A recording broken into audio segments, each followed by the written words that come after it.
আর ঠিক সেই মুহূর্তেই শিবুর কাঁধে কেউ যেন একটা হাত রাখলো। শিবু কোন দিকে ছুটে পালাবে কিচ্ছু ভাবতে পারলো না। নমস্কার বন্ধুরা, আমার চ্যানেল সত্যি নাকি কল্পনাতে আপনাদের সবাইকে স্বাগত। আজ যে কাহিনীটা আমি শোনাবো সেটা একটি সত্য ঘটনা অবলম্বনে। কাহিনী যদি ভালো লাগে তবে একটা কমেন্ট করে দেবেন, তাহলে আমি একটু উৎসাহ পাই। তো চলুন শুরু করা যাক আজকের কাহিনী। দিনটা ছিল রবিবার, স্কুল ছুটি। তাই মিনি সকাল সকাল তার মায়ের কাছে পড়তে বসেছে। তখনকার দিনে ফোন ছিল না, তাই বাচ্চারা খেলাধুলা, পড়াশোনা, বাড়ির কাজকর্ম এইসব নিয়েই থাকতো। মনের মধ্যে কোনো প্রশ্ন থাকলে এখনকার দিনের মতো গুগল সার্চ করা তখনকার দিনে ছিল একটা কল্পনা। তাই যে কোনো প্রশ্নের উত্তর খোঁজার জন্য বড়রাই ছিল ভরসা। 7 বছরের মিনি সবার প্রিয়, খুব মিষ্টি একটা মেয়ে। বাড়ির সকলে ওকে ভালোবাসে, আর ওর মামার বাড়িতে ওর কদরটা একটু বেশি, বিশেষ করে ওর দাদুর কাছে। আসলে ওর মাও কিন্তু ওর দাদুর প্রিয় একটি সন্তান, আর প্রিয় সন্তানের একমাত্র মেয়েকে তো ভালোবাসবেনই। খুব মনোযোগ দিয়ে মিনি পড়াশোনা করছে। এমন সময় একটা খারাপ খবর সব কিছু তোলপাড় করে দিল। কাল রাত্রেই নাকি মিনির দাদু মারা গেছে, আর সেই খবরটাই কেউ একজন দিতে এসেছে বাড়িতে। খবরটা শোনার পর থেকেই মিনির মা কান্নায় ভেঙে পড়ছে। কেউই ধরে রাখতে পারছে না।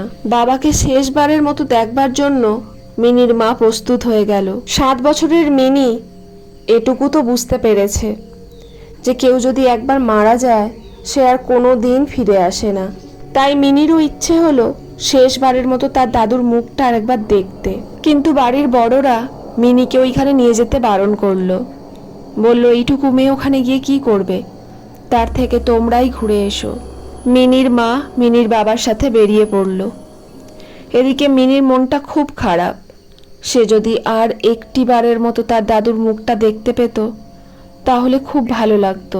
কিন্তু এইটুকু মেয়ের কথা আর কেই বা শুনবে, সেটাও ভালো করেই জানে। মা অনেক রাত্রে বাড়ি ফিরল। মায়ের চোখগুলো কেঁদে কেঁদে লাল হয়ে গেছে, চোখের কোণগুলো ফুলে গেছে। মাকে এইভাবে দেখতে মিনির একেবারেই ভালো লাগছে না। পরের দিন মিনির স্কুলে ছিল পরীক্ষা, তাই মিনিকে পরীক্ষা দিতে যেতেই হবে। তাই ওর জিম্মাই ওকে রেডি করে দিল। খাওয়া দাওয়া করে স্কুলে চলে গেল। স্কুল থেকে বিকেলবেলা বাড়ি ফিরে দেখলো উঠোনের মধ্যে একটা ছোট্ট উনুন তৈরি করা হয়েছে, এবং পাশেই রয়েছে একটা মাটির মালসা আর কিছু আতপ চাল। এখন মাকে কোনো প্রশ্ন করা যাবে না, মায়ের মন ভালো নেই।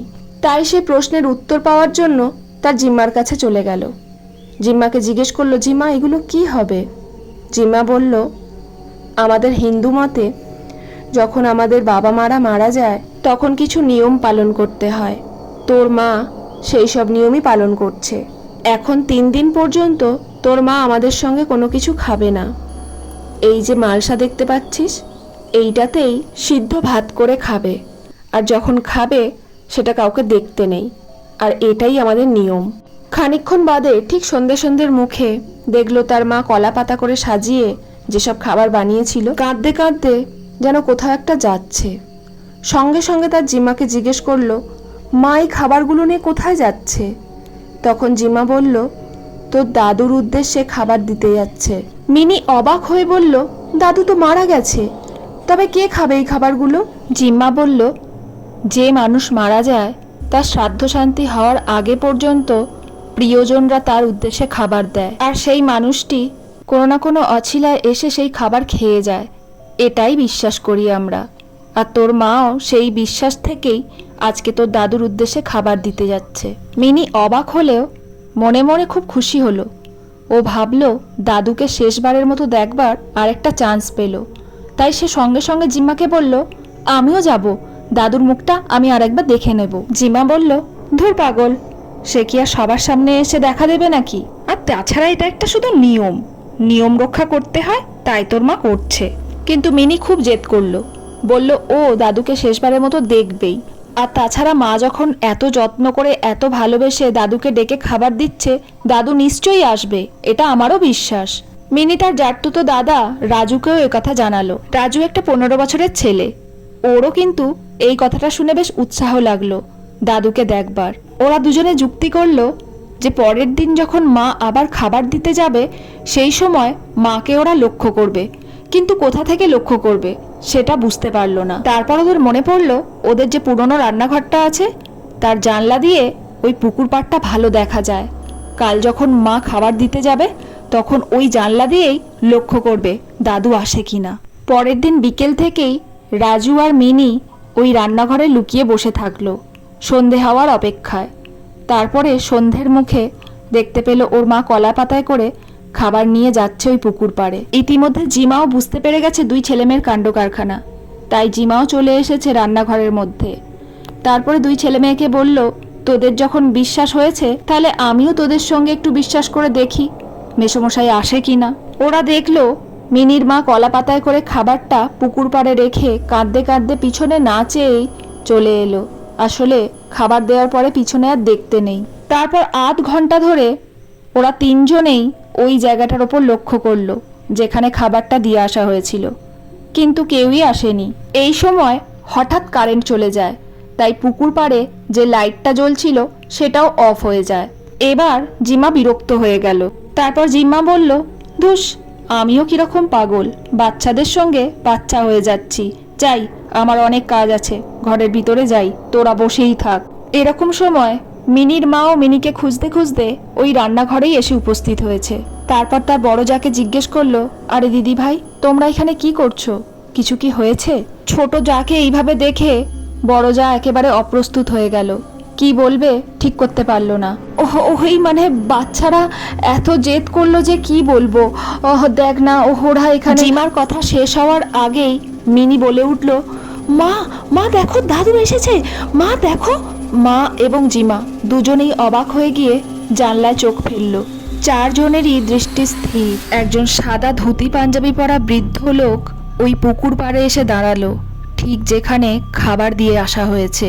কয়েক সেকেন্ড পর ওই লোকটি হাঁটু গেড়ে বসলো। মা শুধু অবাক দৃষ্টি দিয়ে দেখছে আর ভাবছে। তার বাবাও তো সাদা ধুতি পাঞ্জাবিই পরতো, গড়নটাও ঠিক বাবার মতো, আর বসার ভঙ্গিমাটাও তার বাবার মতোই। কিন্তু এটা কিভাবে সম্ভব? এইসব ভাবতে ভাবতেই পুকুর পাড়ের রাস্তায় কারোর একটা ছায়া দেখা গেল। সবাই অবাক হয়ে গেল, এটা আবার কার ছায়া?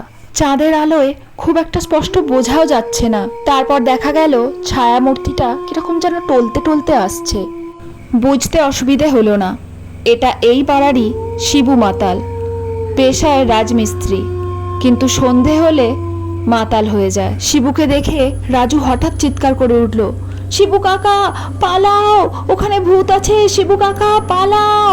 হঠাৎ করে শিবু চলতে চলতে থমকে গেল। তারপর কয়েক সেকেন্ড পরে শিবু চেঁচিয়ে বলে উঠল, কি রে, আমাকে কি বোকা পেয়েছিস তোরা? আমি যাতে মাতাল হতে পারি তাহলে কিন্তু ঠিক আছি, আমাকে তোরা ভূতের ভয় দেখাচ্ছিস, হা হা হা হা। তারপর হাসতে হাসতে এগিয়ে এলো। তখন মিনির মা আর জিমা আর থেমে থাকতে পারলো না, ওরাও চিৎকার করে বলে উঠল, শিবু দাদা ওখানেই দাঁড়াও, এদিকে আর এসো না। এবার শিবু সত্যি সত্যি ভয় পেয়ে থেমে গেল। এ তো বাড়ির গিন্নিদের আওয়াজ, আর বাড়ির গিন্নিরা নিশ্চয়ই তার সঙ্গে মজা করবে না। আর ঠিক সেই মুহূর্তেই শিবুর কাঁধে কেউ যেন একটা হাত রাখলো। শিবু কোন দিকে ছুটে পালাবে কিচ্ছু ভাবতে পারলো না। পিছনে যে তাকিয়ে দেখবে কে তার গায়ে হাত রাখলো সেটাও সাহস নেই। একটা চেনা কণ্ঠস্বর, শিবু দাদা তুমি এখানে দাঁড়িয়ে কি করছো? শিবু এবারে যেন একটু সাহস পেল। আরে এ তো বিকাশ। বিকাশ ভাই, তুই কোথায় গিয়েছিলিস? বিকাশ হলো মিনির ছোট কাকা, টিউশন পড়িয়ে বাড়ি ফিরছে। বৌদি এবং ভাইপোদের আওয়াজ শুনে সেও থমকে দাঁড়িয়ে পড়েছিল। তারপর চেঁচিয়ে বৌদিদের জিজ্ঞেস করলো, বৌদি তোমরা এইভাবে চেঁচাচ্ছ কেন? কি হয়েছে? সবাই মিলে একসাথে বলে উঠলো, ঠাকুরপো ওখান থেকে পালাও। আর ঠিক সেই মুহূর্তেই কারেন্ট এসে যাওয়ায় পুকুর পাড়ের আলোটা জ্বলে উঠলো। আর সেই সময় মিনির জিমা চেঁচাতে লাগলো, ঠাকুরপো ওই পুকুর পাড়ে কি কিছু দেখতে পাচ্ছ? বিকাশ বলল, হ্যাঁ, একটা সাদা কুকুর কিছু একটা খাচ্ছে। এবার শিবু মাতাল হো হো করে হেসে বলল, তোমরা এই কুকুর দেখে এত ভয় পেলে আর আমাকেও ভয় পাওয়ালে। এবার শিবু আর বিকাশ দুজনেই বাড়ির সামনে এসে দাঁড়ালো, আর ওরাও রান্নাঘর থেকে বাড়ির গেটে এসে দাঁড়ালো। মিনির জিমা দেওরকে জিজ্ঞেস করলো, ঠাকুরপো তুমি ঠিক দেখেছো ওটা একটা কুকুর ছিল? তখন ঠাকুরপো বলল, হ্যাঁ আমি তো ঠিকই দেখেছি, ভুল দেখার কি আছে, একটা কুকুর কিছু একটা খাচ্ছে, এতে এত আশ্চর্য হওয়ার কি আছে। তারা আর কিছু বলার সাহস পেল না, সবাই এটাই ভেবে নিল যে সেদিন হয়তো কিছু ভুল দেখেছে। এই নিয়ে আর কারোর সঙ্গে কোনো চর্চা আলোচনা করতো না। কিন্তু মিনি এখনো ভাবে, সেদিন কি সত্যি কুকুর দেখেছিল? সেই যে হাঁটু গেড়ে বসা, ধুতি পাঞ্জাবি পরে একটা বৃদ্ধ লোকের আশা, এগুলো কি সব ভুল ছিল? পরে মা আর জিমা বলেছিল, আমরা যাকে যত বেশি ভালোবাসি তাকে সব কিছুতেই খোঁজার চেষ্টা করি, তাই হয়তো সেদিন কুকুরের মধ্যে দাদুকে দেখতে পেয়েছিলাম। আসলে আমরা দাদুকে কল্পনা করেছিলাম, আর সত্যি করে কেউ মারা গেলে আর ফিরে আসে না রে মিনি। এত বছর বাদে সবাই সব কিছু ভুলে গেলেও মিনি কিন্তু সেই সন্ধ্যের কথা আজও ভুলতে পারেনি। মাঝে মাঝেই ওর মনে প্রশ্ন জাগে, সেদিন কি দাদু সত্যিই খাবার খেতে এসেছিল, নাকি শুধুই কল্পনা?